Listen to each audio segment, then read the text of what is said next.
ఒక మాయ రహస్యాన్ని మిస్ అవ్వడానికి మీరు భయపడుతున్నారా? చెట్లు శతాబ్దాలుగా కట్లను గుసగుసలాడుతున్నాయి. విందాం.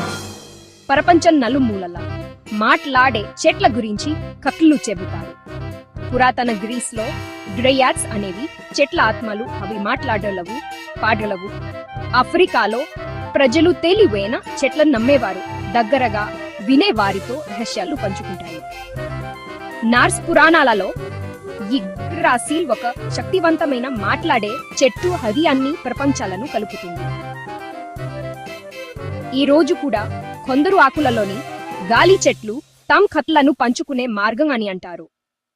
ఎందుకు అన్ని సంస్కృతులు మాట్లాడే చెట్లను ఊహించుకుంటాయి?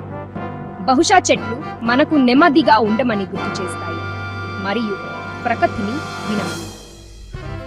లేదా బహుశా కొద్దిగా మాయాజాలం ఉంది ప్రతి అడవిలో.